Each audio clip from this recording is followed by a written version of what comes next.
କାନ୍ତ କବି ଲକ୍ଷ୍ମୀକାନ୍ତ ମହାପାତ୍ରଙ୍କର ଜନ୍ମ ଜୟନ୍ତୀ ପାଳନ କରାଯାଉଛି ରାଜ୍ୟ ଜନଶକ୍ତି ପାର୍ଟି କାର୍ଯ୍ୟାଳୟରେ। କାନ୍ତ କବି ଲକ୍ଷ୍ମୀକାନ୍ତ ମହାପାତ୍ର ଯିଏକି ଡିସେମ୍ବର ମାସ 9 ତାରିଖରେ ତାଙ୍କର ଜନ୍ମ ଜୟନ୍ତୀ ଥିଲା ଜନ୍ମ ହୋଇଥିଲେ ଏବଂ ବିଶେଷ କରି ଗୁରୁବାର ଜନ୍ମ ହେତୁ ତାଙ୍କ ନାମ କାନ୍ତ ଲକ୍ଷ୍ମୀକାନ୍ତ ମହାପାତ୍ର ଲକ୍ଷ୍ମୀକାନ୍ତ ବୋଲି ତାଙ୍କ ପିତା ମାତା ଦେଇଥିଲେ। ଭଦ୍ରକ ଜିଲ୍ଲାର ତିହିଡ଼ି ବ୍ଲକରେ ତାଙ୍କର ଯଦିଓ ଜନ୍ମ, ସେ କଟକ ଏବଂ ବାଲେଶ୍ୱର ବିଭିନ୍ନ ସ୍ଥାନରେ ପାଠ ପଢ଼ିଥିଲେ। ବନ୍ଦେ ଉତ୍କଳ ଜନନୀ ଯେତେବେଳେ ସଙ୍ଗୀତଟି ସେ ରଚନା କରିଥିଲେ ସେତେବେଳକୁ ତାଙ୍କୁ ମାତ୍ର 20 ବର୍ଷ ବୟସ ହୋଇଥିଲା ଏବଂ ଏହି ସମୟରେ ସେ ବନ୍ଦେ ଉତ୍କଳ ଜନନୀକୁ ଯେତେବେଳେ ଉତ୍କଳ ସମ୍ମିଳନୀରେ ଗାନ କରିଥିଲେ, ମଧୁବାବୁ ଗୋପବନ୍ଧୁ ଏ କବିତାଟି ଶୁଣିକିରି ତାଙ୍କର ଅଶ୍ରୁସିକ୍ତ ନୟନ ହୋଇଯାଇଥିଲା।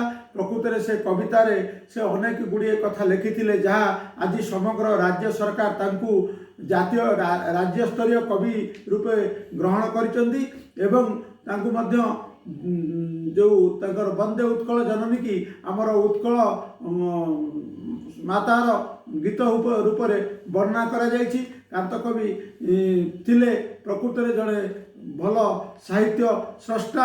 ସେ ନନ୍ଦକିଶୋର ବଳ ଏବଂ ତାଙ୍କର ଫକୀରମୋହନଙ୍କର, ରାଧାନାଥ ରଥଙ୍କର, ରାଧାନାଥ ରାୟଙ୍କର ଅନେକ କବିତା, ଗୀତ, ଗଳ୍ପ ପଢ଼ିଛନ୍ତି ଏବଂ ସେ ଜଣେ ସୁସାହିତ୍ୟିକ ଥିଲେ। କିନ୍ତୁ ଜୀବନର ଶେଷ ଭାଗରେ ତାଙ୍କୁ ବଡ଼ ରୋଗ ହୋଇଗଲା ପରେ ମଧ୍ୟ ସେ ସାହିତ୍ୟ ଲେଖନୀ ଚାଳନାରୁ କେବେ ବଞ୍ଚିତ ହୋଇନାହାନ୍ତି। ଆଜି ଜନଶକ୍ତି ପାର୍ଟି ରାଜ୍ୟ କାର୍ଯ୍ୟାଳୟରେ ମୁଁ ରାଜ୍ୟ ସଭାପତି ଆଡ଼ଭୋକେଟ୍ ପ୍ରଦୀପ ଦାସ, ନାରୀ ନେତ୍ରୀ ଝରଣା ଦାସ ଏବଂ ଶ୍ରମିକ ସଭାପତି ରମେଶ ଥାଟୋଇ, ଦଳିତ ସଭାପତି ଦିଲ୍ଲୀପ ଜେନା ପ୍ରମୁଖ ଉପସ୍ଥିତ ରହି ତାଙ୍କ ଜନ୍ମ ଜୟନ୍ତୀ ପାଳନ କରୁଅଛୁ।